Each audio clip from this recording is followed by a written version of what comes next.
Live from the BDN Studios, it's Bang and Dang. That's awesome. If you don't like that, then You ain't black. All right, welcome back to Behind the Battles of this American Civil War, Part 3 of this Abraham Lincoln saga. We already took a look at his early life and his early political career. Last episode, we took a look at the 1860 election. And this one, we'll take a look at his presidency throughout, well, up until he died, obviously. And we'll take a look at his time. We'll go through the Civil War, kind of like I don't know, I guess it would be like a rundown of the Civil War, but we'll look at it. We'll have a lot of his decisions that we might not have talked about on the actual battles that we'll see. We'll talk about that, and then we'll get into the 1864 election, a little bit about that, and then we'll also talk about some of his foreign policies and just basically his presidency up until right before he's assassinated. And obviously we'll go into him getting assassinated next week. Yeah. happens. He did a lot of the Republican parties falling apart. I should say by 1864, it's not even the Republican Party anymore. We'll give you a little spoiler about that. I always thought he was Republican, got re-elected as a Republican, but he didn't. As you know, we left off, obviously, with him getting elected, and then he boarded a special train to go to the Capitol over the next couple of weeks. He did like a little tour, I guess, and he spoke several times each day during the train trip. His speeches were mostly extemporaneous, which apparently means he Donald Trumped him. He didn't prepare him. It was off the cuff. Cool. His message was still consistent. He had no hostile intentions toward the South. Disunion was not acceptable, and he intended to enforce the laws and protect property. Right. Where rumors abounded during the course of the trip of various plots to kill Lincoln, Samuel Felton, who was president of the Philadelphia, Wilmington, and Baltimore Railroad, hired Detective Alan Pinkerton to investigate reports that secessionists might try to sabotage the railroad along the route. In conducting his investigation, Pinkerton obtained information that indicated to him that an attempt would be made on Lincoln's life in Baltimore. Makes sense. Scholars debate whether or not the threat was real. Lincoln and his advisors clearly believed there was a threat and took actions to ensure his safe passage. Right? Obviously, we'll get to that. He had to go to, I'm not going to spoil it, how he arrives to Washington. Because they thought it was something, but most think the sentiment nowadays is there's no real threat. Right. As a result of this threat, the travel schedule was altered. Tracks were closed to other traffic, and the telegraph wires even cut to heighten security. Bam. Old Abe and his entourage, they passed through Baltimore's waterfront at around 3 o'clock a.m. of February 23, 1861, and arrived safely in the nation's capital a few hours later. The unannounced departure from the published schedule, along with the unconventional attire Lincoln wore to keep a low profile, led to critics and cartoonists accusing him of sneaking into Washington in disguise. Well, he did. You gotta do what you gotta do, man. Lincoln met with Buchanan and congressional leaders shortly after arriving in Washington. He also worked to complete his cabinet, meeting with the Republican senators to obtain their feedback. Go straight to work. Well, Lincoln, who was aware that his inaugural address would be delivered in an atmosphere filled with fear and anxiety, and amid an unstable political landscape, he sought guidance from colleagues and friends as he prepared it. Might as well. Among those who counseled Lincoln was Orville Browning, who advised Lincoln to omit the phrase, to reclaim the public property in places which have fallen. Yeah, you probably don't want to do that. He also asked his former rival, William Seward, to review it. Seward exercises due diligence by presenting Lincoln with a 6-page analysis of the speech. Damn, he had 6 pages of saying why this is wrong. Right. In which he offers some 49 suggested changes, of which the president changed 27 of those 49. So, Very good thing that hey, happened. man, we don't want to come across as Lincoln was probably ripping into some shit. I'm not going to tolerate this shit. And Seward's like, whoa, dude. I mean, come on, we gotta, let's not sow some division here. That's not what you want. Lincoln's first presidential inauguration, March 4th, 1861, on the east portico of the United States Capitol. Portico. Prior to taking the oath, Lincoln delivered his inaugural address. He opened by attempting to reassure the South that he had no intention or constitutional authority to interfere with slavery in states where it already existed. He promised to enforce the fugitive slave law and spoke favorably about a pending constitutional amendment that would preserve slavery in the states where it currently existed. I mean, look at this guy. Everything I said about him is true. I don't think anybody ever questioned that. He also assured that states that had already succeeded that the federal government would not assail them or attack them violently. After these assurances, however, Lincoln declared, here we go, that secession was the essence of anarchy, and it was his duty to hold, occupy, and possess the property belonging to the government. Right. Well, yeah, you can't just let them take forts. Focusing on those within the South who were still on the fence regarding secession, Lincoln contrasted persons in one section or another who seek to destroy the Union as it exists versus those, however, who really love the Union. Right. In his closing remarks, Lincoln spoke directly to the secessionists and asserted that no state could secede from the Union upon its own mere motion, and emphasized the moral commitment that he was undertaken to, quote-unquote, preserve, protect, and defend the laws of the land. He then concluded the address with a firm but conciliatory message. He says, "We are not enemies, but friends. We must not be enemies. Though passion may have strained, it must not break our bonds of affection. The mystic cords of memory, stretching from every battlefield and patriot grave to every living heart and hearthstone, all over this broad land, will yet swell the chorus of the Union, when again touched, as surely they will be, by the better angels of our nature." Well, Lincoln then began the process of constructing his cabinet on election night. Wow, carpenter. Right. In an effort to create a cabinet that would reunite the Republican Party, Lincoln attempted to reach out to every faction of his party, with a special emphasis on balancing former Whigs with former Democrats. Right. Lincoln's eventual cabinet would include all of his main rivals for the Republican nomination, yes. He did not shy away from surrounding himself with strong-minded men, even those whose credentials for office appeared to be much more impressive than his own. Right. Though the cabinet appointees held different views on the economic issues, all opposed the extension of slavery into territories. There you go. First cabinet position filled, Secretary of State. It was tradition for the president-elect to offer this, the most senior cabinet post, to the leading person of his political party. It was best known and most popular. Right. William Seward was that man, and in mid-December 1860, Vice President-elect Hamlin, acting on Lincoln's behalf, offered the position to him. Seward had been deeply disappointed by his failure to win the 1860 Republican presidential nomination, so he was like, "I'll agree. I will serve as Abe's Secretary of State." I mean, why would you not? Right.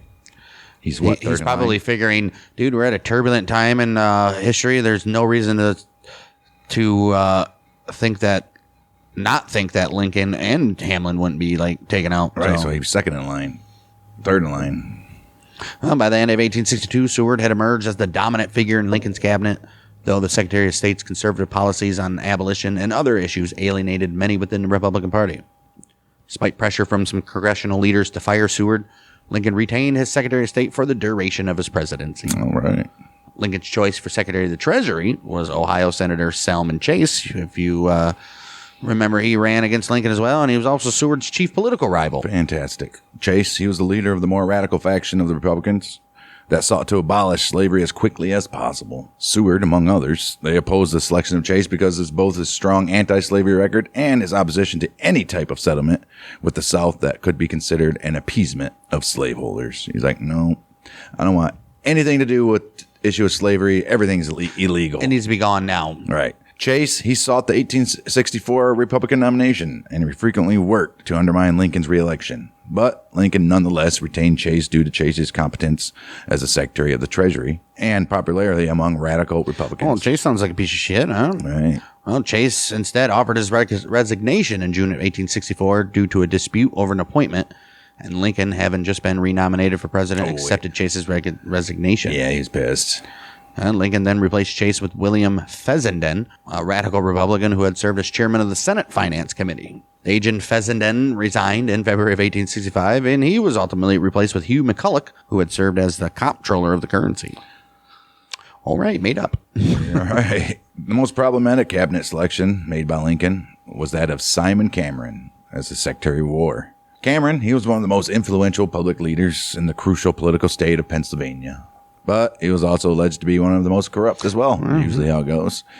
He was opposed within his own state by the faction led by Governor-elect Andrew Curtin and party chairman A.K. McClure. Hey, Troy McClure here. You might know me from such elections as 1856. Nonetheless, by Inauguration Day, the competing factions realized that it was important to business interests that at least some of Pennsylvania be in Lincoln's cabinet. And Cameron was made Secretary of War. What is this? The MLB All-Star or a representative from each team, a.k.a. state, has to be in the freaking game? It's a good idea, though. You want everybody involved, think they have a voice. Keyword think. Now, some historians believe that the final selection of Cameron for this soon-to-be critical position was a clear indicator that Lincoln did not anticipate a civil war. Feeling that Cameron was not capable of handling the War Department, Lincoln tactfully removed Cameron in January 1862 and appointed him the ambassador to Russia. Oh, that's even worse. Well, I guess Russia was... And like everybody would probably they were already in a know. war at that time, too, weren't they? 1862, yeah. Russia? Yeah, that's crazy. Revolution's coming up for them. Cameron, he was replaced by Edwin Stanton, who was staunchly unionist, pro-business conservative. He was a Democrat who moved toward the radical Republican faction. Right. Stanton worked more often and more closely with Lincoln than any other senior official. Yeah, they were like buds. Yeah, good for them, though. I mean, you kind of had to be. Right. Lincoln then appointed 2 individuals from the border states to his cabinet. Montgomery Blair, Maryland, who was popular among anti-slavery and border state Democrats, became Lincoln's first postmaster general. Blair came from a prominent political family, as his father, Francis Preston Blair, had served as an advisor to President Andrew Jackson. While Blair's younger brother, Francis Preston Blair Jr., he was a major unionist leader in Missouri. Blair's Postal Service aptly responded to the challenges posed by the Civil War, but the Blair family alienated key northern and border state leaders during the war. Seeing Blair as a political liability, Lincoln dismissed him from the cabinet in September of 1864. I mean, what are you going to do? And replaced him with William Dennison.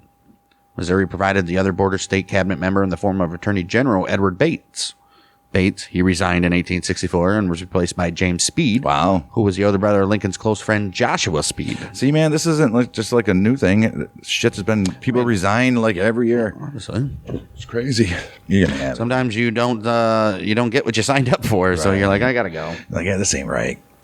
Lincoln, he tasked Vice President-elect Hamlin with finding someone from a New England state for the cabinet. Hamlin recommended Gideon Wells of Connecticut. He was a former Democrat who had served in the Navy Department under President James K. Polk. Look at him. Other influential Republicans concurred, and Wells became Secretary of the Navy. Good for that guy. For the position of Interior Secretary, Lincoln, he said, "Hey, Caleb Blood Smith." Hey, Blood. What up, Blood? What up, Blood? Hey, Caleb Smith of Indiana.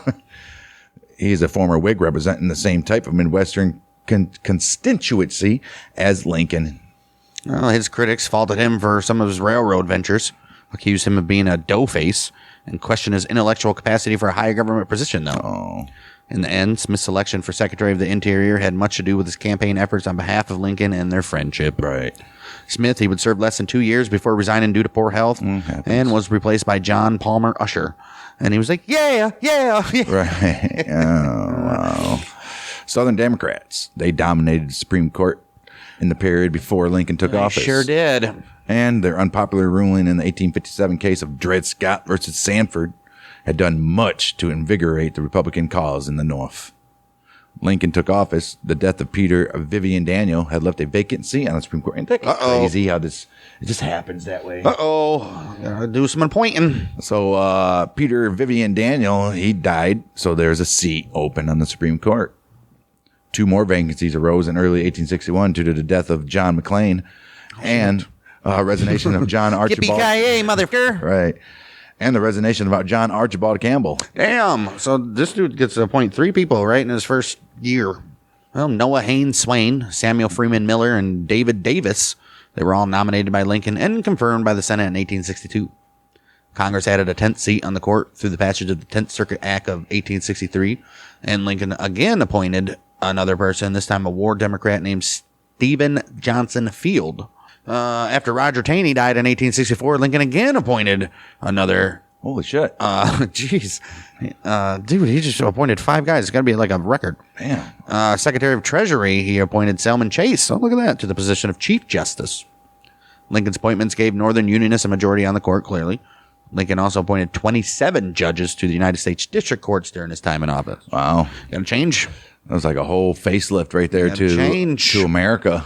Wow. By the time Lincoln assumed office, 7 states, guess what? We're Confederates now. And those Confederate states also seized federal property within their bounds. What's Lincoln going to do now? He clearly stated in his inauguration he wasn't going to allow that. What? But the United States retained control of major military installations at Fort Sumter, for now, near Charleston, Fort Pickens, near Pensacola, which is in Florida. Well, yeah, because they're not storming a freaking fort. Right. Yeah.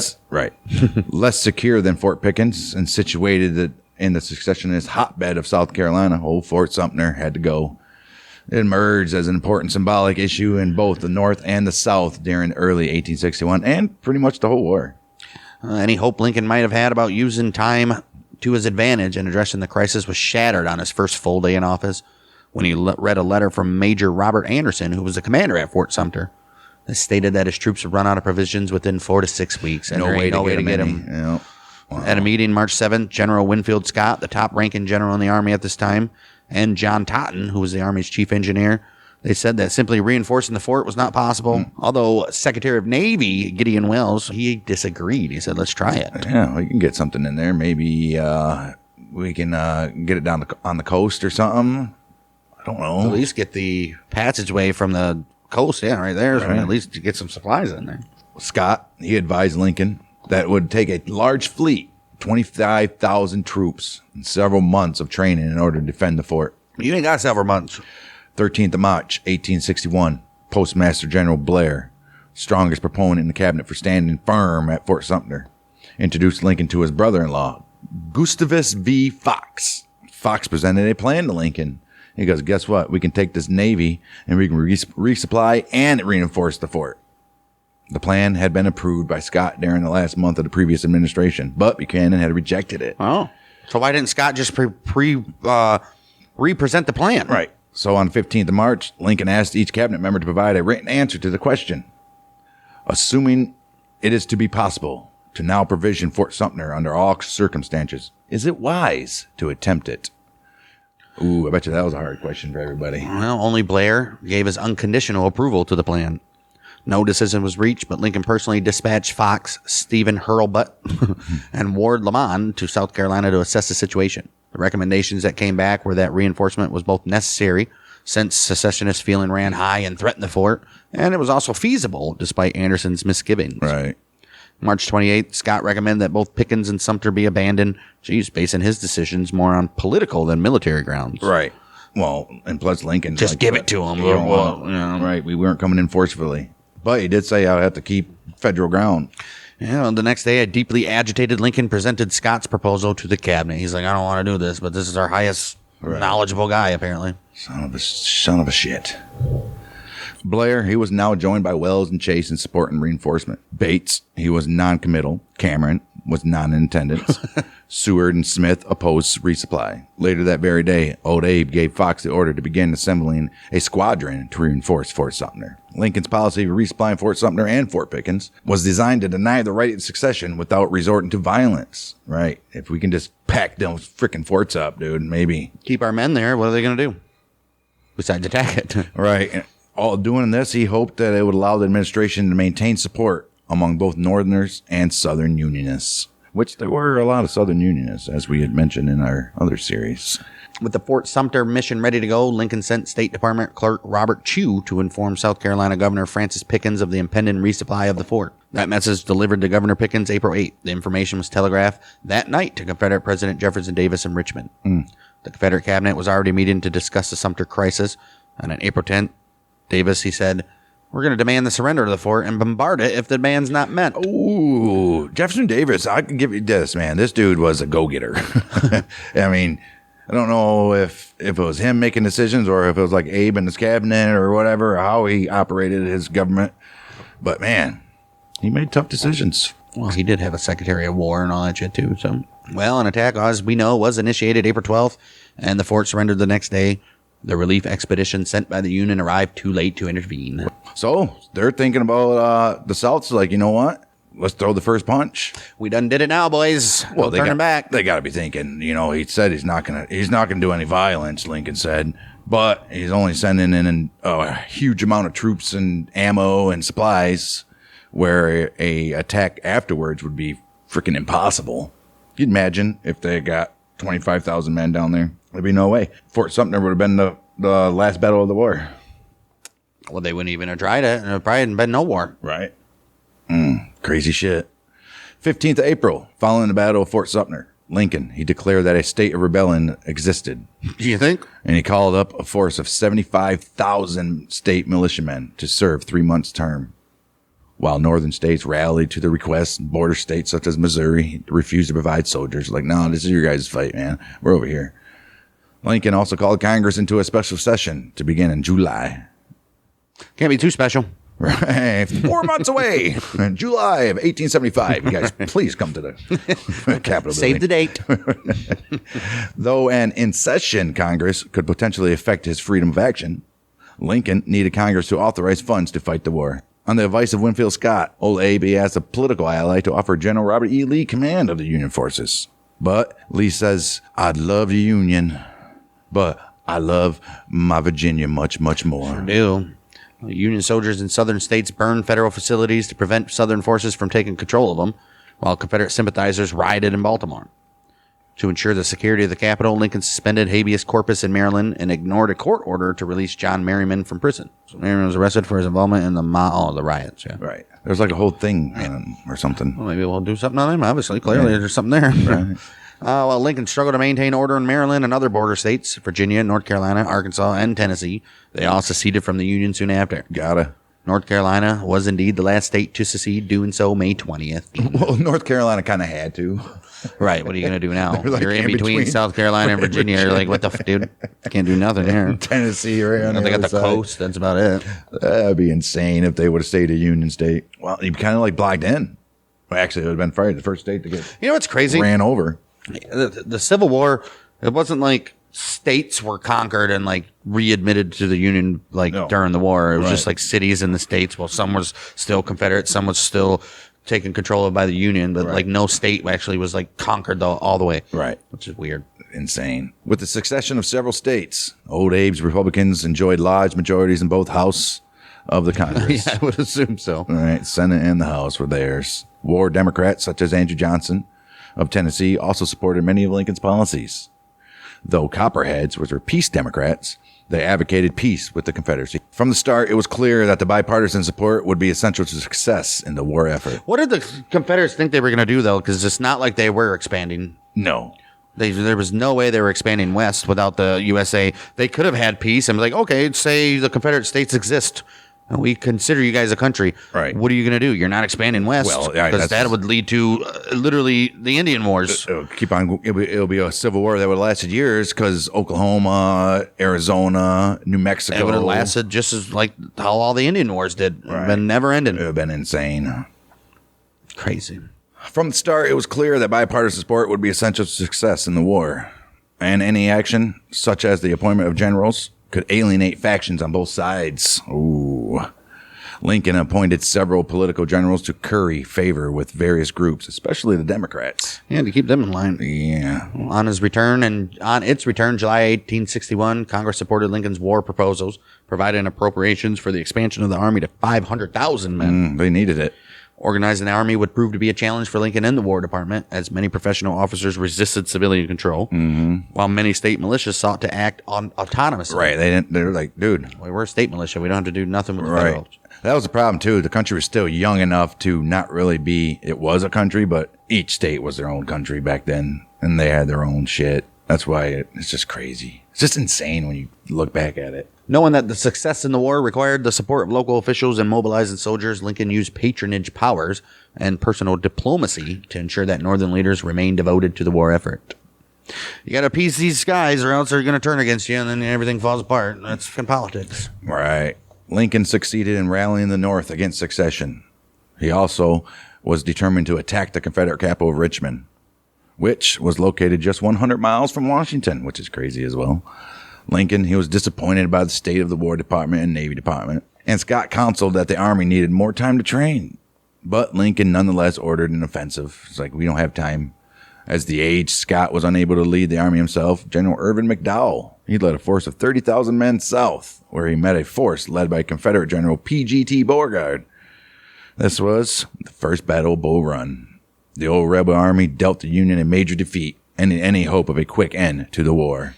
Lincoln was like, they mean business. Following the secession of 4 states after this Battle of Fort Sumter, one of Lincoln's major concerns was that of the slave-holding border states of Delaware, Maryland, Kentucky, and Missouri. He said they might join the Confederacy now. Right. Of these 4 states, Lincoln was least concerned about Delaware, which had proportionally large pro-Union population. All right. Due to its location, Maryland remained a critical part of the Union. Yeah, it's right there. Mm-hmm. He also continued to suppress Southern sympathizers in the state, but he refused to take harsher measures against them. Oh, right. He was just like, man, he's just trying to defer any type of... So you don't want to do anything that could set somebody off. Crazy. Maryland's election of Unionist Governor Augustus Bradford in November of 1861 ensured that Maryland would remain part of the Union. Perhaps even more critical than Maryland was Kentucky, which provided access to key rivers and served as a gateway to Tennessee and the Midwest. Hoping to avoid upsetting the delicate balance in the state, old Lincoln, he publicly ordered military leaders to respect Kentucky's declared neutrality, but quietly provided support to Kentucky Unionists. Oh, no shit.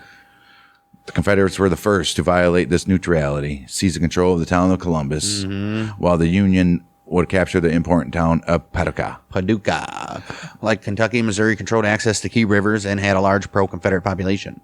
Lincoln appointed General John Fremont to ensure Union control of the area. Fremont alienated many in the state by declaring martial law and issuing a proclamation freeing slaves that belonged to rebels. Lincoln removed Fremont and reversed the order, but Missouri emerged as the most problematic of the border states for Lincoln, and it would continue to go into the 1865. Right. After the defeat at the First Battle of Bull Run, Lincoln summoned Major General George McClellan to replace McDowell. Which wasn't a great idea. Lincoln's about to be the, the Bears. Right. Or the Browns. The Browns, yeah. Fucking head coach every other year. McClellan, he had won minor battles in the West Virginia campaign, and those victories had allowed Unionist West Virginia to hold the Wheeling Convention and eventually succeed from Virginia. With Lincoln's support, McClellan rejected Scott's Anaconda Plan, instead proposing a strike against Virginia, which would end the war with one climatic battle, which it would have. Yeah, but the Anaconda Plan was probably smarter. You go and you go around them and constrict them. You squeeze them in, which it took 5 years to do that, which ain't bad. Well, yes. After Scott retired in late 1861, Lincoln appointed McClellan General-in-Chief of all Union armies. McClellan, a young West Point grad, railroad executive, Pennsylvania Democrat, he took several months to plan and attempt his Peninsula campaign, which we did. Of course.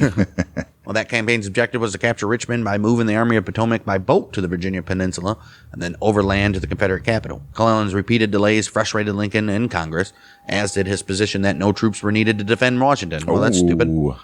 In response to Bull Run, Congress established a joint committee on the conduct of the war because they were so pissed at what went wrong, and they did that to oversight military operations. Throughout the war, the committee would investigate generals deemed incompetent or sufficiently aggressive. Yes. The overwhelming majority would be of Democratic it was too. Generals. McClellan was terrible. Aside from the committee's activities, Congress, they would generally defer to Lincoln's leadership throughout the war, obviously, commander-in-chief. A group of congressmen known as the Radical Republicans. They often became frustrated with old Abe's conduct of the war and reluctance to immediately push abolition.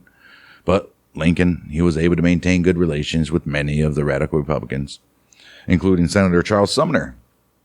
Congressional Democrats, on the other hand, they tended to oppose Lincoln's policy regarding both the war and slavery. Yeah, what else is new? January 1862, Lincoln, frustrated by months of inaction, ordered McClellan to begin the offensive by the end of February or else. Well, when McClellan failed still to launch his attack, members of Congress urged Lincoln to replace him with McDowell or Fremont. But Lincoln decided to retain McClellan as the commander of the Army of the Potomac over either potential replacement. He did, however, remove him as general-in-chief of the Army in May, leaving the office vacant for now. Right. He's like, we'll give him a chance to see what he can do here, but... Didn't do anything. McClellan... No, he did, but he got his ass... Right. And plus, he never pursued. Yeah. That's his problem. McClellan, he moved against Confederate forces in March. And the Army of the Potomac fought the bloody but inconclusive Battle of Seven Pines at the end of May. Following that very battle, old General Lee, he took command of the Confederate forces in Virginia. And he led his forces to victory. Everybody always thought he was the commander of the whole Confederate Army. Well, he was. At the end. In, late 1864? Yeah, Virginia was just his shit. Right. It was the most important army, though. Right. And he led his forces to victory in the 7 Days Battle, which effectively brought the Peninsula Campaign to a close, and McClellan sure did. A failure. Late June 1862, while the Army of the Potomac was fighting the 7 Days Battle, old Abe, he said, you know what, John Pope, I want you to command the newly formed Army of Virginia. Oh, so we got 2 Army of That Virginias. wouldn't last long. All right.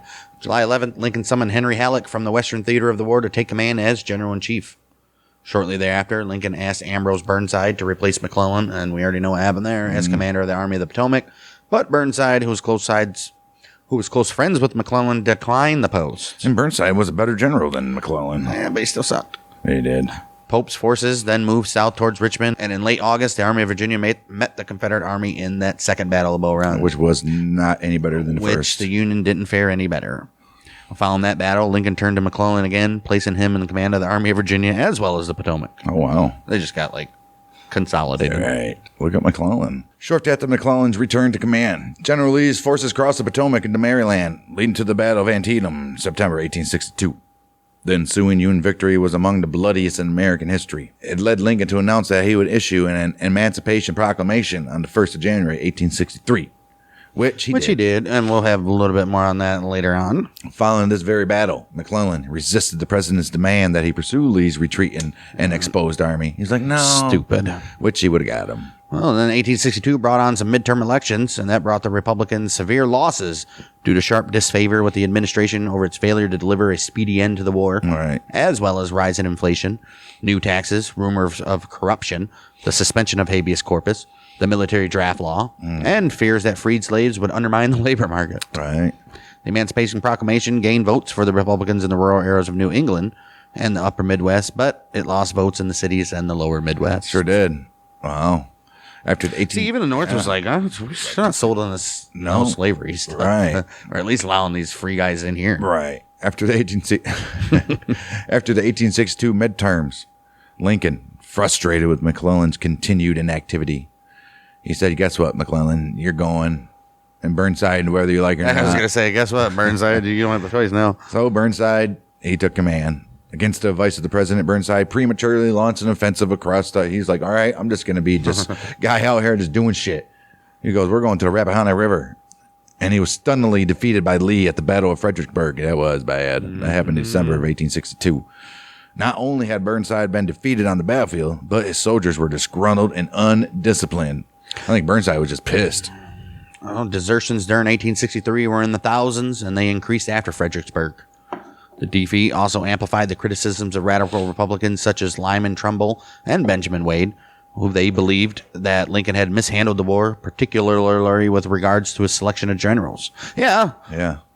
Well, following the battle of Fredericksburg, Lincoln reassigned Burnside to the Western Theater and replaced Burnside with General Joseph Hooker, who had seen several battles of the Eastern Theater at this time, and he didn't fare no better. With the war dragging on and on and on and no end in sight, Lincoln signed the Enrollment Act, which provided for the first military draft ever in United States history. The draft sparked harsh reactions, including draft riots in New York City and other locations. April 1863, Hooker began his offensive towards Richmond, and his army encountered Lee's army at the Battle of Chancellorsville. Rip Stonewall. Right. Despite possessing a large army, the Union suffered a major loss at Chancellorsville, though the Confederates also suffered a high number of casualties, including the death of General Stonewall Jackson, got shot by his own men. That's why you don't fight at dark in the woods. And his arm is buried completely separate from his body. Right. Following the Confederate victory, Lee decided to take the offensive, launching the Gettysburg Campaign in June of 1863. Lee hoped the Confederate victories in the offensive would empower Lincoln's political opponents and convince the North that the Union couldn't win the war. After Hooker failed to stop Lee in the early stages of his advance, Lincoln replaced Hooker with General George Meade. Yeah. Lee, he led his army into Pennsylvania and was followed by Meade's Army of the Potomac. While many in the North fretted over Lee's advance, Lincoln saw the offensive as an opportunity to destroy a Confederate army. Yeah. So we can take them out right here. Right. They're on the move. They were on the defensive this whole time. I'm telling you, like I said, in the original series, Gettysburg was a major turning point for both armies. Whoever won this battle was going to win the war. Pretty much. The Confederates and the Union armies, guess what? Met at the Battle of Gettysburg that happened on the 1st of July. The battle fought over 3 days, resulted in the highest number of casualties in the war. Along with the Union victory in the siege of Vicksburg, the Battle of Gettysburg is often referred to as the turning point in the war. Though the battle ended with a Confederate retreat, Lincoln was dismayed that Meade had failed to destroy Lee's army. Feeling that Meade was a competent commander despite his failure, Lincoln allowed Meade to remain in command of the Army of Potomac. He says, I know you'll do better. It was a big battle. Yeah. Lost a lot of men. The Eastern Theater would be locked in a stalemate for the remainder of 1863. And much of 1864, really, if you want to think about it. Petersburg. Yeah. On November 1863, Lincoln was invited to Gettysburg to dedicate the First National Cemetery and honor the soldiers who had fallen. That results in his Gettysburg Address and became a core statement of the American political values. Defying Lincoln's prediction that the world would little know nor long remember what we say here. The address became the most quoted speech in American history 7 years ago. Oh, boy. In 272 words and 3 minutes, Lincoln asserted the nation was not born in 1789 following the ratification of the Constitution, but with the 1776 Declaration of Independence. Right. He defined the war as an effort dedicated to the principles of liberty and equality for all. The emancipation of slaves was now part of the national war effort. He declared that the deaths of so many brave soldiers would not be in vain, that slavery would end as a result of the losses, and the future of democracy in the world would be assured, that the government of the people, by the people, for the people, shall not perish from the earth. Lincoln concluded that the Civil War had a profound objective, a new birth of freedom in the nation. Jeez. Well, compared to the Eastern Theater of the war, Lincoln exercised less direct control over operations that took place west of the Appalachians. End of 1861, Lincoln ordered Don Carlos Buell, commander of the Department of Ohio, and Henry Halleck, Fremont's replacement as the commander of the Missouri, to coordinate support with the Unionists in Kentucky and eastern Tennessee. Ulysses S. Grant quickly earned Lincoln's attention, winning the first significant Union victory at the Battle of Fort Henry, and earning a national reputation with his victory at the Battle of Fort Donelson. Yeah, Fort Donelson, like, this dude's career was like this, and then Fort Donelson and went boom. He was able to drink 2 times as much.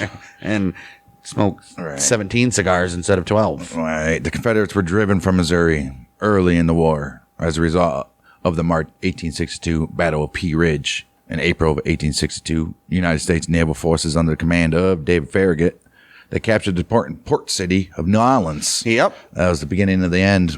Actually, that was the beginning and end, and then Gettysburg was... Grant, he won further victories at the Battle of Shiloh and the Siege of Vicksburg, which cemented Union control of the Mississippi River. And it's considered one of the turning points of the war. October 1863, Lincoln appointed Grant as commander of the newly created Division of the Mississippi, giving him command of the Western Theater. Grant and Generals Hooker, George Thomas, and William Sherman, they led the Union to another major victory at the Third Battle of Chattanooga. And that happened in November, driving Confederate forces out of Tennessee. The capture of Chattanooga left Georgia vulnerable to attack, raising the possibility of a Union march to the Atlantic Ocean, which would divide the Confederacy, and we all know that would happen. Sure in hell did. April 1861, Lincoln announced the Union blockade of all southern ports.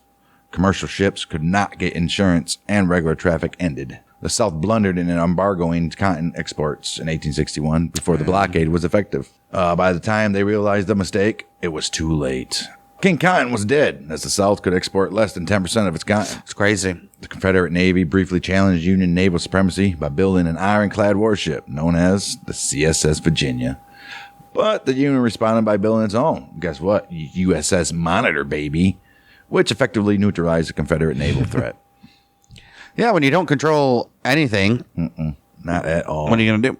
That blockade shut down 10 Confederate seaports with railheads that moved almost all the cotton, especially New Orleans, Mobile, Alabama, and Charleston, South Carolina. June 1861, warships were stationed off the principal southern ports, and a year later, nearly 300 ships were in service. Ooh. Historians argue that the blockade was a powerful weapon that eventually ruined the southern economy at the cost of a few lives in combat. Right. A few lives. Practically, the entire Confederate cotton crop was useless, although it was sold to Union traders, which costed the Confederacy its main source of income.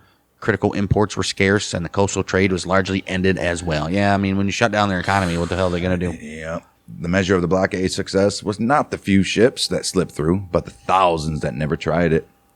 Merchant ships owned in Europe could not get insurance, and they were too slow to evade the blockade. They simply stopped calling at Confederate ports. Hey, North, what do you got? Grant was one of the few senior generals that Lincoln did not know personally, and the president was not able to visit the Western Theater of the war. Nonetheless, Lincoln came to appreciate the battlefield exploits of Ulysses. That's crazy. They met like once or twice. That's it. Responding to criticism of Grant after Shiloh, Lincoln had said, "I can't spare this man. He fights. March 1864, Grant was summoned to Washington to succeed Halleck as general-in-chief, while Halleck took on the role of chief of staff. Oh. Meade remained in formal command of the Army of the Potomac, but Grant would travel with the Army, and he said, I'll take it from here, Meade. Right. You'll still get paid. Lincoln also obtained Congress's consent to reinstate Grant for the rank of lieutenant general, which no United States officer had held since George Washington. Ooh-wee. That's no crazy. Shit. Damn. Grant, he ordered Meade to destroy Lee's army, while he ordered General Sherman, now in command of Union forces in the Western Theater, to capture Atlanta. Lincoln strongly approved of Grant's new strategy. I bet he did. He's like, I've been waiting for this shit since literally April of 1861. Right. He approved of Grant's new strategy, which focused on the destruction of Confederate armies rather than the capture of Confederate cities. 2 months after being promoted to general-in-chief, Grant embarked upon his bloody Overland campaign. This campaign is often characterized as a war of attrition, given high Union losses at battles such as the Battle of Wilderness and Cold Harbor. But you had to, man. You got to do it. Yeah. Well, even though they had the advantage of fighting on the defensive, the Confederate forces had a similarly high level of casualties. Yep. The high casualty figures alarmed many in the North, but despite the losses, Lincoln continued to support Grant. While Grant's campaign continued, General Sherman led Union forces from Chattanooga to Atlanta, defeating Confederate generals Joseph Johnston and John Bell Hood along the way. Sherman's victory in the September 2nd Battle of Atlanta boosted Union morale, breaking the pessimism that had been set throughout 1864. It's like, maybe we can actually do this thing. Possibly. Hood's forces that left the Atlanta area to menace Sherman's supply lines and invade Tennessee in the Franklin-Nashville campaign. General John Schofield defeated Hood at the Battle of Franklin, and General Thomas dealt Hood a massive defeat at the Battle of Nashville, effectively destroying Hood's army altogether. Lincoln authorized the Union Army to target the Confederate infrastructure, such as plantations, railroads, and bridges. He did that in hoping to shatter the South's morale and weaken its economic ability to continue fighting. That's what you got to do. Well, upon leaving Atlanta and his base of supplies, Sherman's army marched east with an unknown destination, laying waste to about 20% of farms in Georgia in its march to the sea. All right. Scorched earth, baby. He reached the Atlantic Ocean at Savannah, Georgia in December of 1864.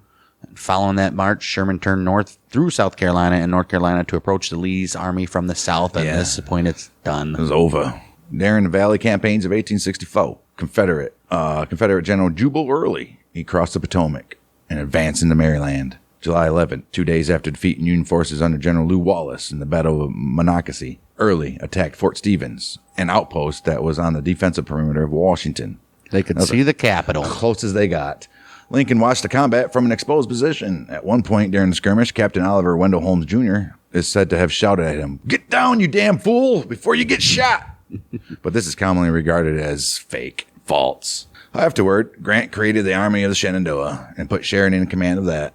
Sheridan, he quickly repelled Early and suppressed the Confederate guerrillas in the Shenandoah Valley. It was just over. And then the siege of Petersburg came along and up into the Appomattox, and it's over. Well, that was Lincoln during the war. All right, let's look at 1864 election, which it took place during the Civil War, and according to the Miller Center for the Study of the Presidency, the election was noteworthy for occurring at all, which is unprecedented exercise in the midst of a civil war. Yeah, you don't usually hold an election in the war, let alone a civil war. Lincoln should have just stayed. A group of Republican dissidents who called themselves the Radical Republicans formed a party named the Radical Democracy Party, and they nominated John C. Fremont as their candidate for president. Fremont later withdrew and endorsed Lincoln. War Democrats, they joined with Republicans as the National Union Party. Right, that's what I said earlier, that Lincoln didn't run as a Republican again. Right. Well, it was a Union Party during the Civil War. It was a National Union Party. Right. Yeah, they just did it right before this election. Right. And they had Lincoln at the head of the ticket. National Union Party was a temporary name used to attract war Democrats and Southern border state Unionists who would not vote for Republican Party. A little trickery. It faced off against the regular Democrat Party, including Peace Democrats. Don't everybody know, hey, there's no more Republican on the ticket. But Lincoln... I'm going to go to National Union. Who's this new Lincoln feller for this Union Party? Despite recent setbacks in the Western theater of the war, the June 1864 National Union National Convention, they nominated Lincoln for president, clearly. Though Hamlin, the vice president, hoped to be renominated as that, the convention instead nominated Andrew Johnson, who was the military governor of Tennessee and a Democrat. Oh. Southern Democrat, yeah. Well, Lincoln had refused to weigh in on his preferred running mate, and the convention chose to nominate Johnson, who was a Southern more Democrat, in order to boost the party's appeal to the Unionists of both parties. Oh, wow. Now it's making sense that they assassinated Lincoln. Party platform. called for the unconditional surrender of the Confederacy, and also endorsed open immigration policies. Oh, shit. The construction of a transcontinental railroad, and the establishment of a national currency. Which, right, yeah, people don't even realize this. We don't even have one currency right now. No. All these territories still have, like, their own shit.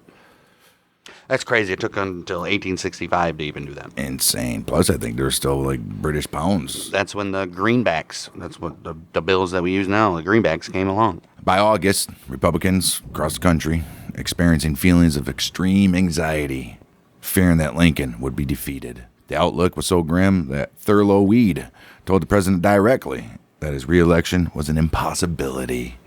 Wow. Acknowledging this, Lincoln wrote and signed a pledge that, if he should lose the election, he would nonetheless defeat the Confederacy by an all-out military effort before turning over the White House. This morning, he says, as for some days past, it seems exceedingly probable that this administration will not be re-elected. Then it will be my duty to so cooperate with the president-elect as to save the Union between the election and the inauguration, as he will have secured his election on such ground that he cannot possibly save it afterwards. Oh. Right, yeah, I mean, I guess he's saying this war can't stand another president and power shift. Right. As the Civil War progressed, political opinions within the Republican Party began to diverge. Senator Charles Sumner and Henry Wilson from Massachusetts, they wanted the Republican Party to advocate constitutional amendments to prohibit slavery and guarantee racial equality before the law. Initially, not all Northern Republicans supported such measures. Democratic leaders hoped that the radical Republicans would put forth their own ticket in the election. The New York World newspaper, particularly interested in undermining the National Union Party, they ran a series of articles predicting a delay for the National Union Convention until late in 1864 to allow Fremont time to collect delegates to win the nomination. Oh. Fremont supporters in New York City established a newspaper called The New Nation, which declared in one of its initial issues that the National Union Convention would be a non-entity. The New York World also published false information to limit Lincoln's popularity. Oh, geez, smear campaigns and shit. New York always doing some dirty shit. Yeah, shit, it's kind of like some Trump shit going on. Right. With the outcome of the Civil War still in doubt, some political leaders, including Salmon Chase, Benjamin Wade, and Horace Greeley, they opposed Lincoln's renomination on the grounds that he could not even win. Not even close. Chase himself became... Chase, you're a bitch, because he put you in his cabinet. Right. Well, Chase, he became the only candidate to contest Lincoln's renomination actively. But he withdrew in March when a slew of Republican officials, including some within the state of Ohio, upon whom Chase's campaign depended on if he were to be endorsed, they endorsed Lincoln. They're like, sorry, bud. Well, that's because he was still popular. Lincoln was with most members of the Republican Party, and the National Union Party nominated him for a second term, like we said, at their convention in Baltimore on June 7th through 8th, 1864.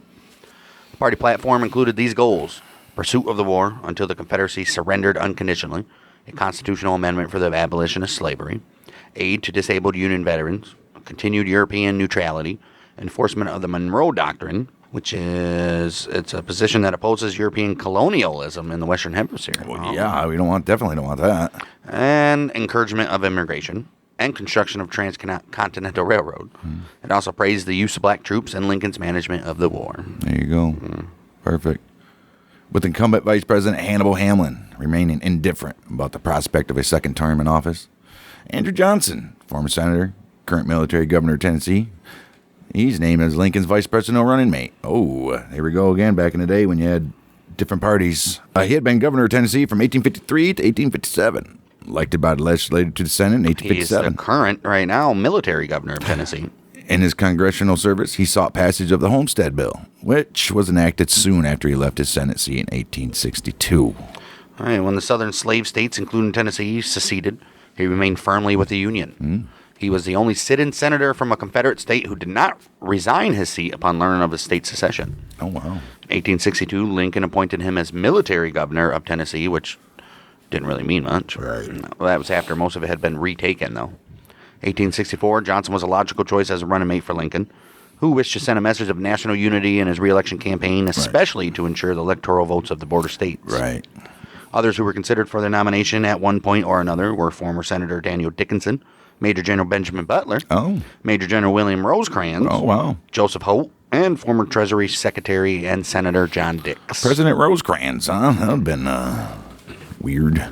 I would assume they wouldn't have wanted to run against Lincoln anyways. Right. The Democratic Party nomination, which were George McClellan from New Jersey, Thomas Seymour former governor of Connecticut, Democratic Party was bitterly split between war Democrats and peace Democrats.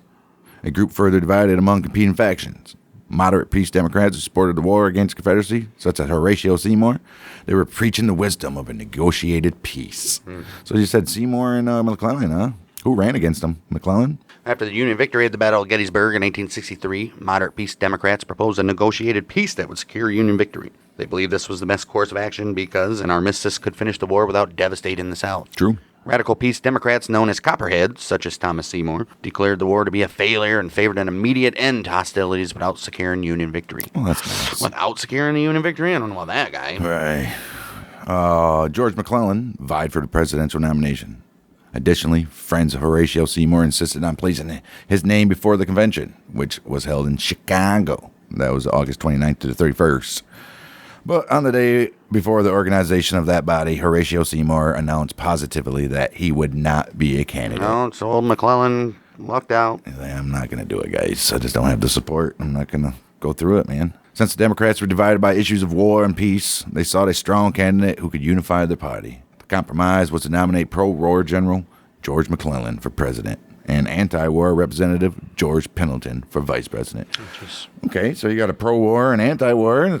Maybe you can get Doubt it. some kind of terms there. Well, McClellan, who was a war Democrat, he was nominated for president over the Copperhead Thomas Seymour, we know. Pendleton, a close associate of the Copperhead Clement Vallandigham, he balanced the ticket since he was known for having strongly opposed the war. Right. The convention adopted a peace platform, a platform McClellan personally rejected. McClellan, he supported the continuation of the war and the restoration of the Union. Right. But the party platform, written by Vallandigham, I guess his name, he opposed this position. Oh, shit. So, yeah, they can't even get their shit straight still. Neither the Republicans either. Yeah, that's right. Fucking insane. Nation divided indeed. Mm-hmm. The Radical Democracy Convention assembled in Ohio, with delegates arriving on the 29th of May. This is for their party, clearly. Right. In 1864, this is the Radical Democratic Party nomination that we were talking about here. The New York Times reported that the hall, which the convention organizers had planned to use, had been double booked. Sure has. And they had opera going on. Damn, they got pushed off for opera, huh? That's today's Westminster Right. dog show. Right. Almost all delegates were instructed to support California Senator John Fremont, with a major exception being the New York delegation, which was composed of war Democrats such as Ulysses S. Grant. Various estimates of the number of delegates were reported in the press, but the New York Times reported 156 delegates, but the number generally reported elsewhere was 350 delegates. The delegates came from 15 states and the District of Columbia. They adopted the name the Radical Democracy Party. Oh, shit. A supporter of Grant was appointed the chairman. The platform was passed with little discussion, and a series of resolutions that bogged down the convention proceedings were voted down decisively. The convention nominated Fremont for president. He accepted on June 4th, 1864. In his letter, he stated that he would step aside if the National Union Convention would nominate someone other than Lincoln for president. Now, John Cochran, he was nominated for vice president of this party. Moving on to the general election. Here it is, boys. 1864 election was the first time since 1812 that a presidential election took place during a war. For much of 1864, Lincoln himself believed he had little chance of being reelected. If he wanted to, he could just say where there's not an election. Right. Confederate forces had triumphed at the Battle of Mansfield, the Battle of Cold Harbor, the Battle of Bryce's Crossroads, the Battle of Kennesaw Mountain, and the Battle of Crater. In addition, the war was continuing to take a very high toll in terms of casualties, with campaigns such as Grant's Overland Campaign, who just went in and was like, let's go. We're outnumbered them 5-1. We're going to lose some, buddies. Let's They're expendable. The prospect of a long and bloody war was starting to make the idea of peace at all costs, offered by the Ultra Peace Democrats, look more desirable. They're like, our boys out there dying. We're losing all this product. Land's getting... all this product. Right. Land's getting demolished. However, several political and military events eventually made Lincoln's re-election inevitable. Oh. In the first place, the Democrats had to confront the severe internal strains within their party at the Democratic National Convention. The political compromises made at the convention were contradictory and made McClellan's efforts to campaign seem inconsistent. No. Secondly, the Democratic National Convention influenced Fremont's campaign. Fremont was appalled at the Democratic platform, which he described as union with slavery. 3 weeks of discussions took place, Cochran and his supporters. Fremont withdrew from the race September 1864, just before the election, huh? In a statement, Fremont declared that winning the Civil War was too important to divide the Republican Party anymore. Although he still felt that Lincoln was not going far enough. The defeat of McClellan was the greatest necessity. General Cochran, he agreed and withdrew with Fremont. September 23, 1864, Fremont also brokered a political deal in which Lincoln removed U.S. Postmaster General Montgomery Blair from office. Ooh, he goes, you know what? Everybody back you, just get rid of that damn Montgomery. They didn't like him. Nobody did. Lincoln kind of did. Apparently.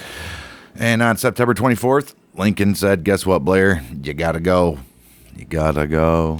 But I lick my own stamps. I know, buddy. Gotta go. McClellan's chances of victory faded after Fremont withdrew from the presidential race.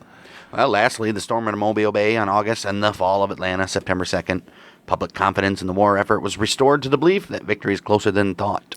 In the end, the Union Party mobilized the full strength of both the Republicans and the War Democrats under the slogan, "Don't change horses in the middle of a stream." That's true.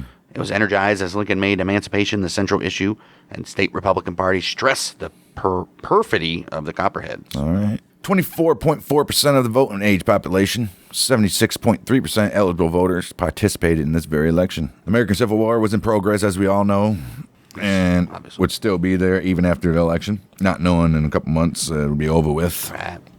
Because 11 southern states plus 2 claimed additional southern states had declared secession from the Union and formed the Confederates, as we all know. Only 25 states participated in this election. Louisiana and Tennessee had recently been recaptured. They chose presidential electors, but their votes were rejected by Congress due to having recently seceded from the Union. They're like, oh, hold on, guys. You ain't just going to come back into this son of a bitch and but if we appointed our people, and none of those guys had seceded, what would it matter? It's true. Both states had voted for Lincoln anyhow, so it would not have changed the results in any case. Well, 3 new states participated for the first time: Kansas, West Virginia, and Nevada. Despite Kentucky's state government never fully seceded, and Kentucky's Confederate government that was formed at the Russellville Convention being driven from the state in 1862, Commonwealth had an election participation rate decrease of almost 40% compared to the election of 1860. Yeah, you can see that happening. McClellan, he won just 3 states: Kentucky, Delaware, and his home state of New Jersey. Lincoln won in every state he carried in 1860 except New Jersey. He also carried a state won 4 years ago by Stephen Douglas, Missouri, and also one carried by John Breckinridge, Maryland, and all 3 newly admitted states: Kansas, Nevada, West Virginia, obviously. Altogether, 212 elector votes were counted to Congress for Lincoln, more than enough to win presidency, even if all the states in rebellion had participated and voted against him. Well, the South didn't even matter anyway. Right. Lincoln, he was highly popular with the soldiers, and they in turn recommended him to their families back home. The following states allowed soldiers to cast ballots: California, Kansas, Kentucky, Maine, Michigan, Rhode Island, and Wisconsin. Out of the 40,247 Army votes cast, Lincoln received 30,000, which was 75%. McClellan, 9,201, which was 22%. And with the rest, 543 votes scattering around to other people, 1.3%. Only soldiers from Kentucky gave McClellan a majority of their votes, and he carried the Army vote in the state by a vote of 2,823 to 1,194, which was 70-30. Oh. Of the 1,129 counties making returns, Lincoln won in 728 of them, while McClellan carried 400, which was 65-35. One county in Iowa split evenly between Lincoln and McClellan. Oh. This was the last election the Republicans won in Maryland until 1896. Oh, wow. Throughout the first year and a half of his presidency, Lincoln made it clear that the North was fighting the war to preserve the Union, but not to end slavery. I want you guys to know that. He goes, maybe the expansion, but whatever you got now, you're good, bud. You're good. Eat your food, man. Though unwilling to publicly declare the abolition of slavery as a war goal, Lincoln considered various plans that would provide for the eventual abolition of the slavery. Yeah, eventually you got to weed it out, as we said before. And he also explored the idea of compensated emancipation, including one proposal that he would have seen all Delaware slaves freed by 1872. He also met with Frederick Douglass and other black leaders, discussing the possibility of a colonization project in Central America. Oh, jeez.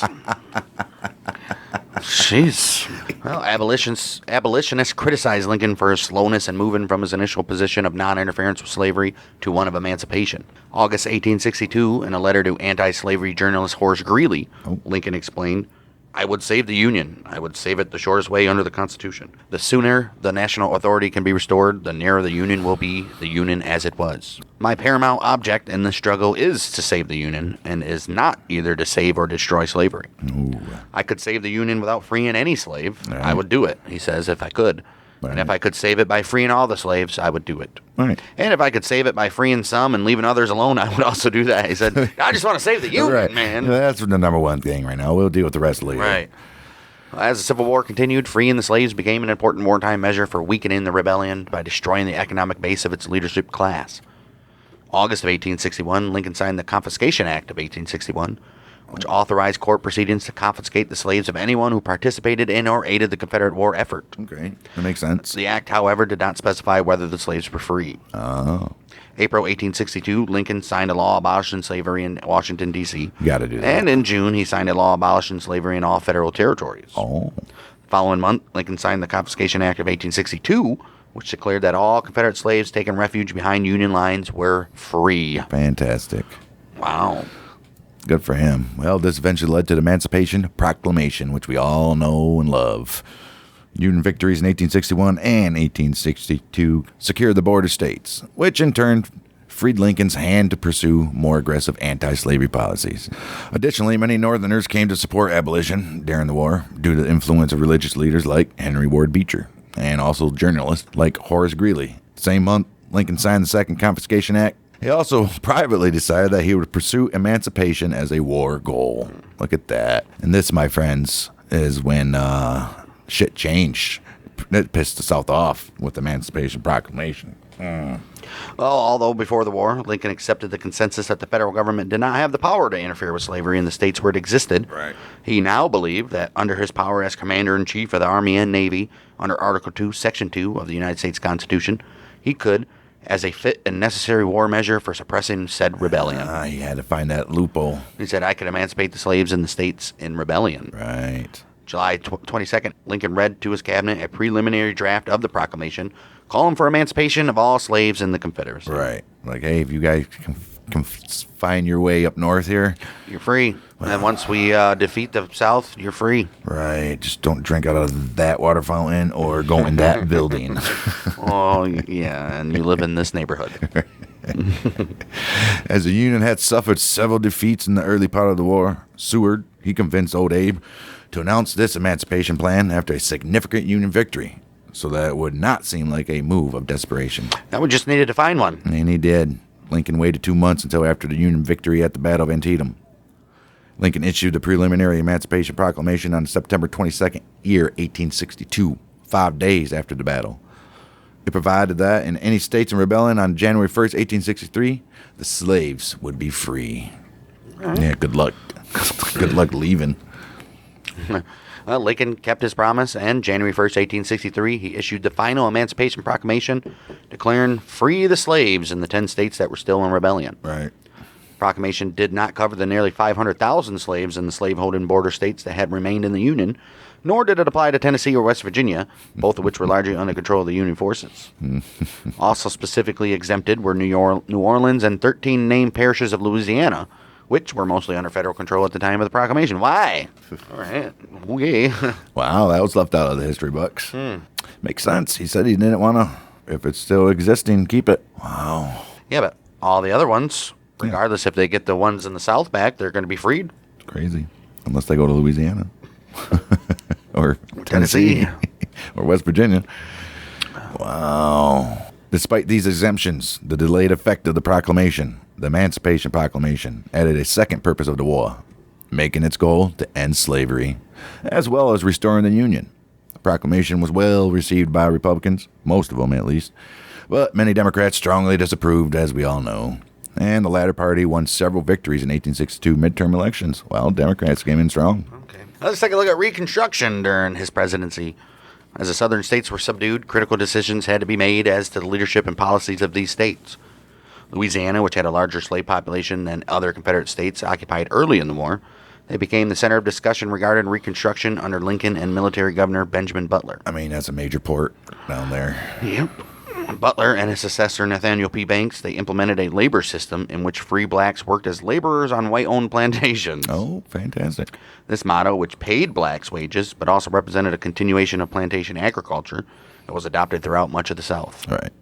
Banks also presided over the ratification of a new state constitution that banned slavery, but did not guarantee free blacks the right to vote. Right.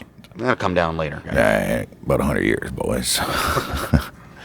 After 1862, Democrats like Reverdy Johnson, Okay, Reverdy. right, he sought the withdrawal of the Emancipation Proclamation and amnesty for the Confederates. Oh. By contrast, radical Republicans like Sumner argued that rebel Southerners had lost all rights by attempting to secede from the old Union. Why should they? We shouldn't even trust these bastards. In his 10% plan, Lincoln, he sought to find a middle ground, calling for the emancipation of Confederate slaves and the reintegration of Southern states. Once 10% of the voters in a state took an oath of allegiance to the United States and pledged to respect an Emancipation Proclamation and also the Constitution of the United States. How about that? Only 10%? Wow. Jeez. Well, radical Republicans countered the Wade-Davis bill, which was a Reconstruction plan that included protections for the rights of freed Americans of African variety, which included protections for the rights of freed African Americans and required 50% of voters to swear the ironclad oath, indicating that they had never and would never support a rebellion against the United States. Right. As the Wade-Davis bill interfered with Lincoln's plans for the readmission of Louisiana and Arkansas, Lincoln pocket vetoed the bill in 1864. Okay. Even as they cooperated on most other issues, Lincoln, congressional Republicans, they continued to clash over Reconstruction policies after the 1864 election. Many in Congress, they sought far-reaching reforms to Southern society that went beyond the abolition of slavery, and they refused to recognize Lincoln's reconstituted Southern governments. Oh. Disagreements with Congress prevented the passage of any Reconstruction bill or the recognition of governments in Arkansas and Louisiana. Wow, these guys. As the war came to a close, Lincoln indicated an openness to some of the proposals of the radical Republicans, and he signed a bill creating the Freedmen's Bureau. Bureau. Established as a temporary institution, the Freedmen's Bureau was designed to provide food and other supplies to free blacks in the South, and was also authorized to grant confiscated land to former slaves. Oh. Lincoln did not take a definitive stand on black suffrage voting, stating only that very intelligent blacks and those who had served in the military should be granted the right to vote. Hey, I say that goes for anybody very intelligent, Right. or at least know something. Yes. Yes. Not just a race thing. That should be, you should have to take an IQ test and it has to be above 1. Yeah, that singles out like 89% of the Democrats. Yes. Historian Eric Foner, he notes that no one even knows what Lincoln would have done about Reconstruction had he served out his second term. Then he adds, unlike Sumner and other radicals, Lincoln did not see Reconstruction as an opportunity for a sweeping political and social revolution beyond emancipation. Right? He's like, no, we're not just going to tear everything apart and start over new. He had long made it clear for his opposition to the confiscation and redistribution of land. He believed, as most Republicans did in April of 1865, that the voting requirements should be determined by the states. States' rights, baby. All right. He assumed that political control in the South would pass to the white Unionists, reluctant secessionists, and forward-looking former Confederates. Yes. But time and again during the war, Lincoln, after initial opposition, had come to embrace positions first advanced by abolitionists and radical Republicans. Oh. Lincoln undoubtedly would have listened carefully to the outcry for further protection for the former slaves. It is entirely plausible to imagine Lincoln and Congress agreeing on the Reconstruction policy that encompassed federal protection for basic civil rights, plus limited black suffrage, Right. along the lines Lincoln proposed just before his death. They're here and there, right? All right. Take a look at the old 13th Amendment. December 1863. A proposed constitutional amendment that would outlaw slavery was introduced into Congress. Though the Senate voted for the amendment with the necessary 2/3 majority, but it did not have support in the House. Why? Why is the Senate voting first? Right. And, well, on accepting the National Union Party nomination in 1864, Old Abe, he told the party that he would seek to ratify a constitutional amendment that would abolish slavery in the United States here going forward. After winning, Lincoln made ratification of the 13th Amendment, as it would become known, a top priority. Damn right. With the aid of large Republican majorities in both houses of Congress, Lincoln believed he could permanently end the institution of slavery in the United States once and for all. Right. Though he had largely avoided becoming involved in congressional legislative processes, Lincoln gave the ratification struggle his full attention. Had to. You got to start lobbying people and Right. saying it publicly. Mm-hmm. Rather than waiting for the 39th Congress to convene in March, Lincoln pressed the lame duck session of the 38th Congress to ratify the 13th Amendment as soon as possible. He said, we ain't waiting for this newly guys to come in. We got to get it done now. Let's get it done, boys. After an extensive lobbying campaign by Lincoln and Seward, the House narrowly cleared the 2/3 threshold, 119 to 56. Not narrowly, but... Right. 13th Amendment was sent to the states for ratification. Secretary of State Seward proclaimed its adoption on 18th December, 1865. Oh, poor Abe didn't get to see that go out, did he? With the ratification of the 13th Amendment, some abolitionist leaders viewed their work as complete. Well, there's that. These blacks can take it from here. Right. Well, that black Frederick Douglass, he believed that slavery is not abolished until the black man has the ballot. Ooh-wee. Probably true. It's true. All right. Let's take a look at some other domestic issues for Lincoln during his presidency. Neither the blacks or the whites wanted women to vote. Oh, that didn't happen until, 1920? Yeah, domestic issues. True. In the decades prior to Civil War, Southern congressmen had blocked the passage of various economic proposals, including federal funding for internal improvements, support for higher education. No, if we make these guys' life better, they won't conform. All right. They didn't want support for higher education, and they increased tariff rates designed to protect domestic manufacturing against foreign competition. Oh. With the secession of several, they opposed increased tariff rates. All right. So they didn't care if our shit was going out to the other fucking Democrats. Yeah.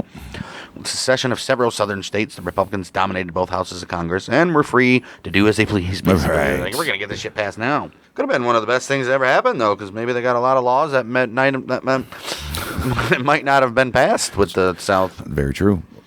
Lincoln adhered to the Whig understanding of separation of powers under the Constitution, which gave Congress primary responsibility for writing the laws, while the executive enforced them.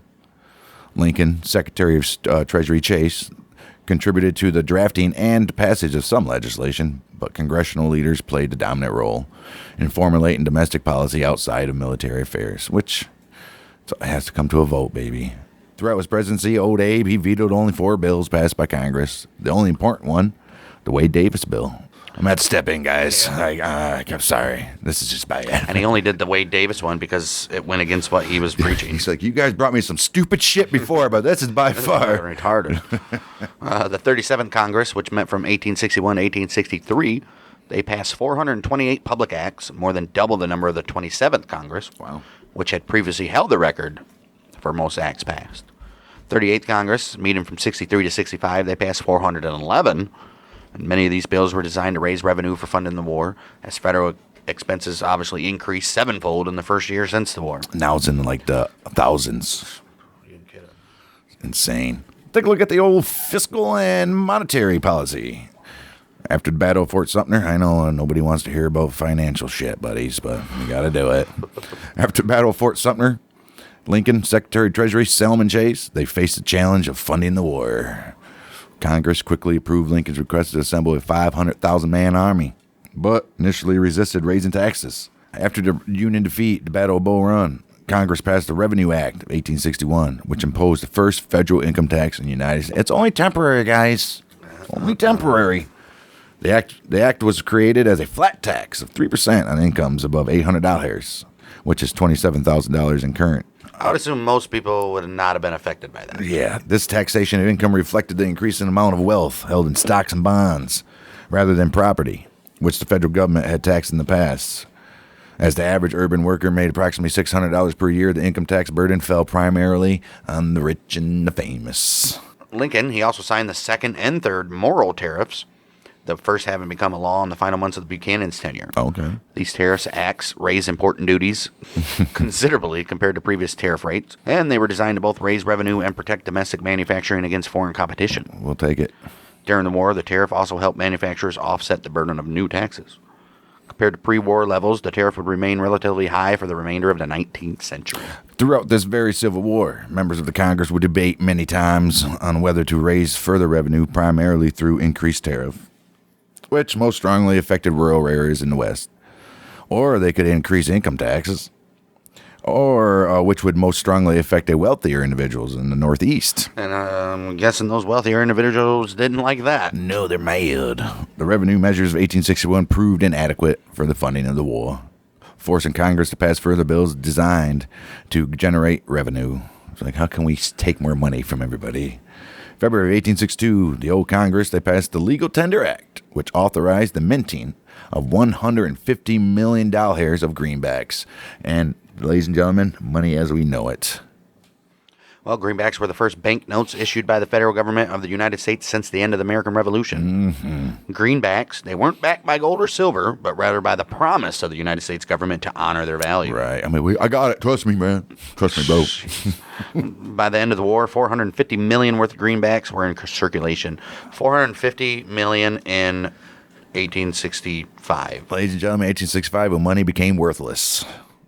We were just passing around pieces of paper saying, here, this is worth something, instead of actual gold or coins. Wow. It's equivalent to 825 million right now. Right. Okay. I thought it would be more than that. Over $1 trillion or $1 billion. I mean, Congress also passed the Revenue Act of 1862, which established an excise tax that affected nearly every commodity, as well as the first national inheritance tax. So even if you're getting inheritance, that shit's getting taxed, dude. That's crazy. Man. Crazy. And they're like, you know what? Let's put tax back on tea. Right. The Revenue Act of 1862 also added a progressive taxation structure to the federal income tax, implementing a tax of 5% on incomes above $10,000, which is fair. To collect these taxes, Congress created the Office of the Commissioner of Internal Revenue within the Treasury Department. Despite these new measures, funding the war continued to be very difficult for Chase and Lincoln. They're like, it ain't working. The government continued to issue greenbacks and borrow large amounts of money. And the United States national very debt. Beginnings of debt, dude. Their debt grew from $65 million in 1860 to $2 billion in 1866. That is insane. More than tripled. Well, another Revenue Act was passed by Congress, this time the Act of 1864, which represented a compromise between those who favored a more progressive tax structure and those who favored a flat tax. The act established a 5% tax on incomes greater than $600, 10% on above $10,000, and raised taxes on businesses. Early 1865, Congress passed another tax increase, levying a tax of 10% on incomes above $5,000.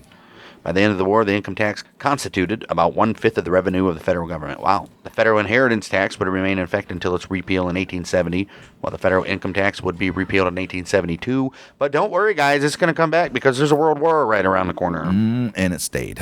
Right. Lincoln also took action against rampant fraud during the Civil War. He enacted the False Claims Act in 1863. This law, also known as the Lincoln Law, made it possible for private citizens to file false claims lawsuits on behalf of the United States government, and also protect the United States government from contractors providing faulty goods to the Union Army. What? Oh, look at that.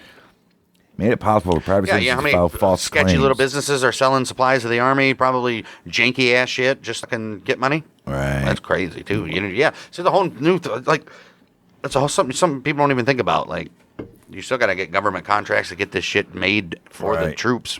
Well, during this time, any person who submitted a false claim would have to pay double the amount of the government's damage plus $2,000 per false claim. Damn. Nice. This act has been amended several times, with a notable amendment being made in 1986 when Congress strengthened the law, and it still remains a model of a successful whistleblower law that works to deter contractors from defrauding the government. Nice. God forbid you defraud the government, but everybody else can get defrauded by the government. Right.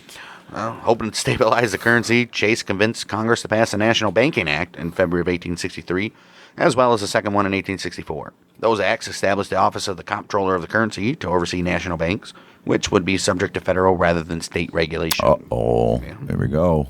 In return for investing a third of their capital in federal bonds, these national banks were authorized to issue federal banknotes. Yep. After Congress imposed a tax on private banknotes in March of 1865, federal banknotes would become the dominant form of paper currency in the United States of America. Look at that. Paper. Let's take a look at some reforms during his presidency.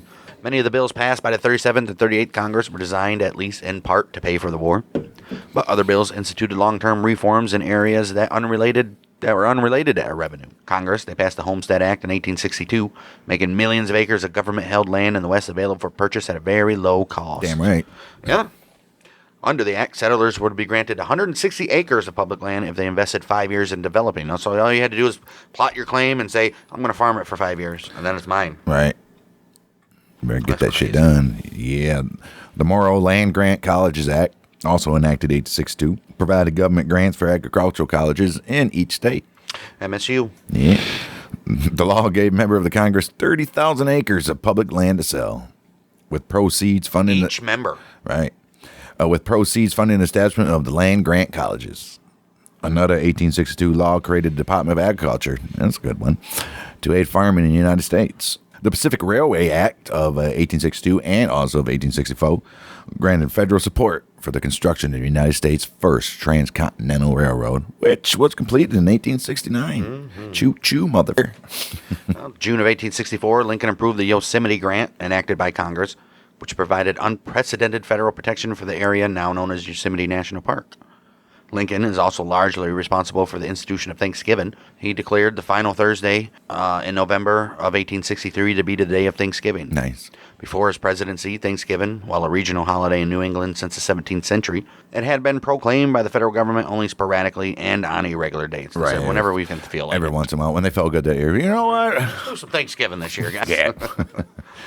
Take a look at the domestic dissent and the Confederate sympathizers. How he handled that, huh? In the aftermath of the attack on Fort Sumter, Lincoln suspended habeas corpus and began to imprison suspected Confederate sympathizers. 1861, Seward set up a special office in the State Department designed to monitor internal security. And the old federal government and the local popos, they worked together to suppress those suspected of actively supporting the old Confederacy. They're like, you really want to kick them out, right? Take them to the border. Hell no, then you give them more people. Right. Among those in prison was old John Merryman, an officer of the Maryland militia who had cut telegraph lines leading to Washington. In his subsequent quest, I think that was worth being in jail, right? If you're I guess. cutting down telegraph lines. Well, in his subsequent case, Chief Justice Taney asserted that only Congress had the right to suspend habeas corpus. In a message to Congress delivered July 1861, Lincoln responded by arguing that his actions had been constitutional and necessary given the threat posed by the Confederacy. Congress, they later passed the Habeas Corpus Suspension Act of 1863, which provided congressional authorization to the president to suspend it and place limits on the administration's ability to indefinitely hold prisoners, though. Oh, wow. The war continued on, lives lost, money spent. Many in the North came to resist the sacrifices required by the war, and recruiting declined. After state and local efforts failed. You don't want to see voluntary recruiting decline because you know what that leads to, and that's not good. After state and local efforts failed to furnish the troops necessary for the war, Congress, guess what? They don't want to come willingly. We're going to make them. They passed the draft March 1863. It was the Enrollment Act. The Conscription Act included various exemptions and allowed potential draftees to pay for substitutes. So they could pay for some other poor young man to go instead. Well, I want Rebecca. Well, you know what to do, son. right. That's crazy. John Boy, you have been drafted. Actually, you have been substituted. But is nonetheless proved unpopular in But many the other communities. guy that's paid to have him substitute, he gets the money for being in like the army and shit, Right, not he the gets- guy that's there. Right. That's fucked. Well, he's a slave. Pretty much. Wow. But nonetheless, it proved unpopular in many communities and among many state and local leaders. Of course it did. They're like, this is crazy. What are we doing here? Well, opposition to the draft was especially strong among Irish Americans, urban laborers, and others who obviously could not afford to pay for substitutes.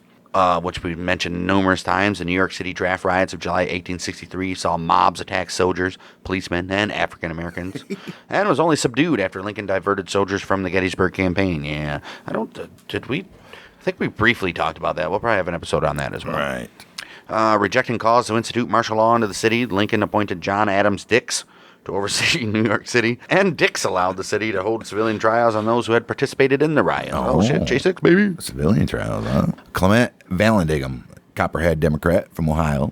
He emerged as the most prominent critics of the war. General Ambrose Burnside arrested him in May of 1863 after the latter strongly criticized the draft and other wartime policies. Well, you can't arrest him Yeah, you can. just for saying it. Yeah, you can.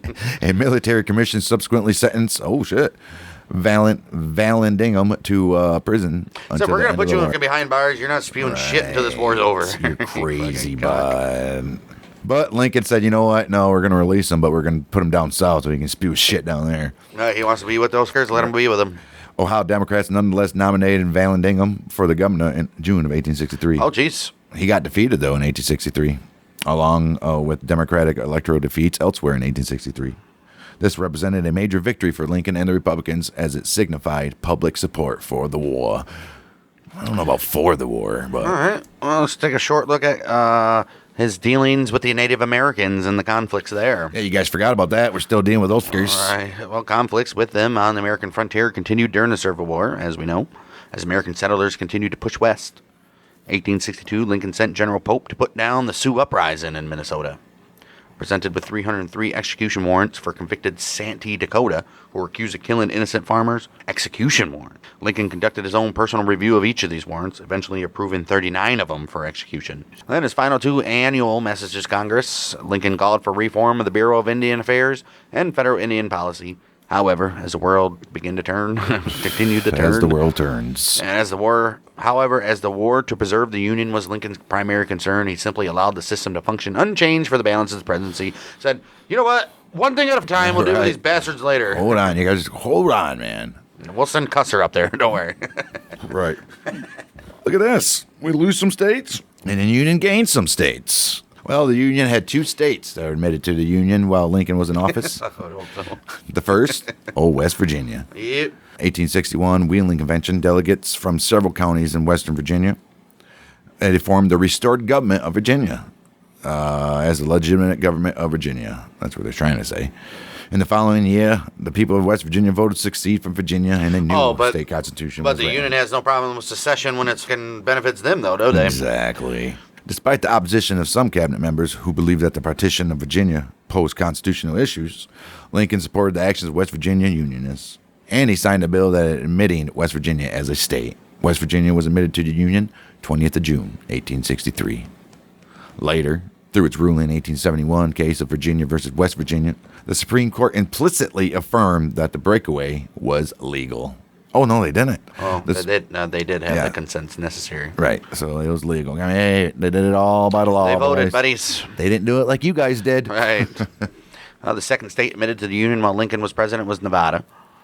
Congress approved an enabling act authorizing Nevada Territory to form a state government in March 1864. Similar legislation was also approved for Colorado Territory and Nebraska Territory. Fantastic. Nebraska's Constitutional Convention voted against statehood, while voters in Colorado rejected the proposed state constitution. So, of those 3, only Nevada became a state during Lincoln's presidency. Hey, man, you got to crawl. Which happened Halloween, 1864. Oh, look at that. Take a look at the old foreign policy. Lincoln named his main political rival, William Seward, as Secretary of State.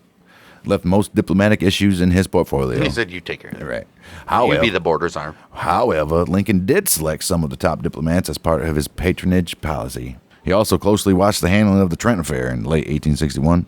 He just wanted to make sure that there was no escalation into war with Britain. Like, we can't afford war with Britain, buddy. It was an incident in 1861 during the war that threatened a war between them. Right. The Navy captured 2 Confederate... Oh, right. Yeah. Yeah, can't do that. That's the last thing you want to fight with the old redcoats. We'll probably have a... we'll have an episode on that. Yeah. See, there's so much stuff to do, So man. much stuff. Seward's main role was to keep Britain and France from supporting the Confederacy.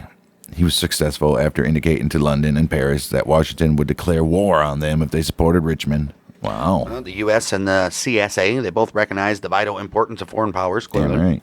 As a European intervention could greatly aid the Confederate cause, much as French intervention in the American Revolutionary War had helped the United States gain its independence. It did. Without France, I don't know. Right.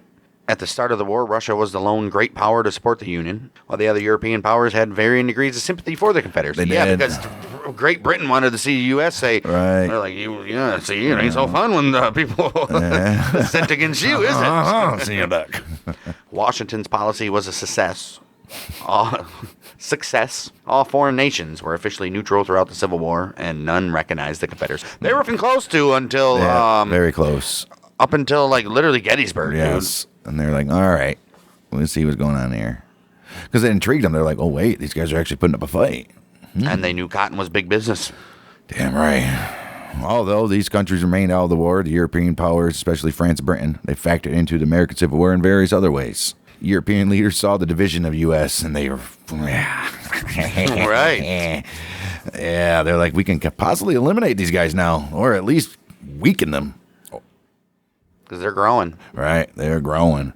They looked for ways to exploit the inability of the U.S. to enforce the Monroe Doctrine. Spain invaded the Dominican Republic. They're like, yes, they did that in 1861. While France established a puppet regime in Mexico. France did too. Right, it's the one that opposes the European colonialism in the Western Hemisphere. So that means Mexico and Dominican Republic. Right. Look at that shit. However, many in Europe also hope for a quick end to the war for both humanitarian purposes and due to the economic disruption caused. See, there are some good people out there. They don't even live over here. They're worried about our people and our land. They're worried about them and their money. That's about it. Lincoln's foreign policy was deficient. Lincoln's foreign policy was deficient in 1861 in terms of appealing to European public opinion. The European aristocracy was absolutely gleeful in pronouncing the American debacle as proof that the entire experiment in popular government had failed. Oh, dude, they're like, well, that's fantastic. Oh, popular government. Right. Yeah. But they just wanted the Americans to fail, like I said. Right. Diplomats said they had to explain that the U.S. was not committed to ending slavery, and instead they repeated legalistic arguments about the unconstitutionality of the succession. They're like, Confederate spokesmen, on the other hand, they were much more successful by ignoring slavery and instead focusing on their struggle for liberty, their commitment to free trade, and the essential role of cotton in European economy. Like, hey.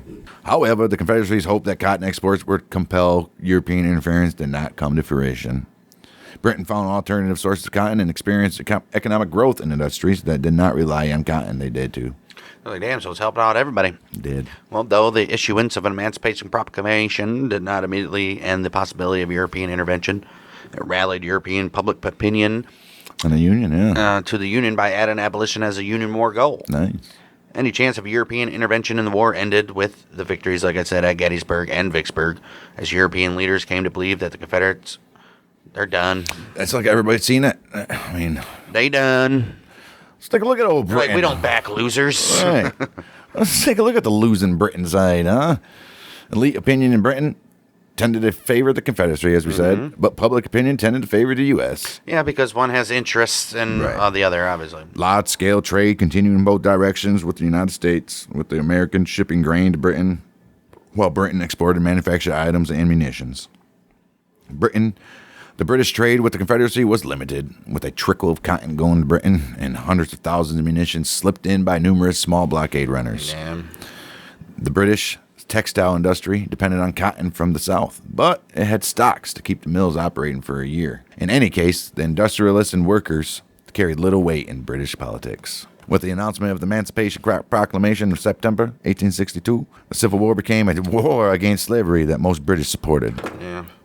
A serious diplomatic dispute between the U.S. and Great Britain arose in late 1861. Yeah, they had a problem with the Trent Affair. That was about the extent of that. We'll have an episode on that. Well, that's France. Well, let's take a look at France. Emperor Napoleon III. They're still doing Napoleons, huh? Yeah. He sought to reestablish a French empire in North America. Jeez. With Mexico at the center of an empire that he hoped would eventually include a canal across Central America. It did, though. December 1861, France invaded Mexico. Damn, they took advantage, huh? They did. While the official justification was the collection of debt, France eventually established a puppet state under the rule of Maximilian I of Mexico. They did. October 1862, fearing that a reunified United States would threaten his restored French Empire, Napoleon III, he proposed an armistice and joint mediation of the American Civil War by France, Britain, and Russia. He was like, let's ensure that the South be's the South still. What are you guys doing down there in Mexico? No, that's nothing, man. We also helped the Confederates because they were sneaking cotton through the Mexican border. It's true. Right. However, this proposal was declined by other European powers who feared alienating the North. They know where their industrial and the money was coming from. Right. Napoleon's stance towards Russia in the 1863 January uprising divided the powers and greatly diminished any chance of a joint European intervention. The old U.S., they refused to recognize Maximilian's government and threatened to drive France out of the country by force.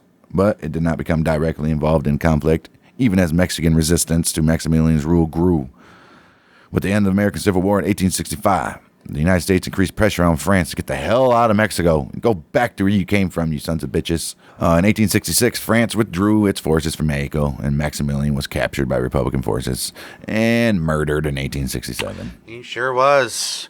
And a little lead into our next week's episode. Everybody knows shortly after 10 p.m., Good Friday, April 14th, 1865, Lincoln assassinated while attending a performance of Our American Cousin at Ford's Theater with his wife and 2 guests. He did not rise 3 days later. He did not. Lincoln was shot in the back of his head by John Wilkes Booth. The mortally wounded president was immediately examined by a doctor in the audience and then carried across the street to Peterson's boarding house, where he succumbed to his wounds at 7:22 a.m. the following morning. On the 15th of April. That's a nice little teaser. It doesn't have to be a teaser. Everybody knows the Lincoln assassination, but that's going to lead us into next week's episode. We're going to cover it from the front to back. A nice little profile on John Wilkes Booth and the aftermath, including people only talk about John Wilkes Booth, but there's other people that literally got executed for the plot in this to assassinate Lincoln. So one of them was a woman hung in public. Hung in public in New York Square, or the Capitol, right in front of the Capitol, pretty much. This was insane. So we'll get to that next week. And yeah, we got nothing else to say. This is like an hour and a half at least long, so we'll leave you there and make sure you're subscribing, doing all that good stuff. We'll see you next week for more Battles of the American Civil War. Behind the War, we are behind the battles. We're out of the mouth of Michigan this week. Bang, dang, I guess.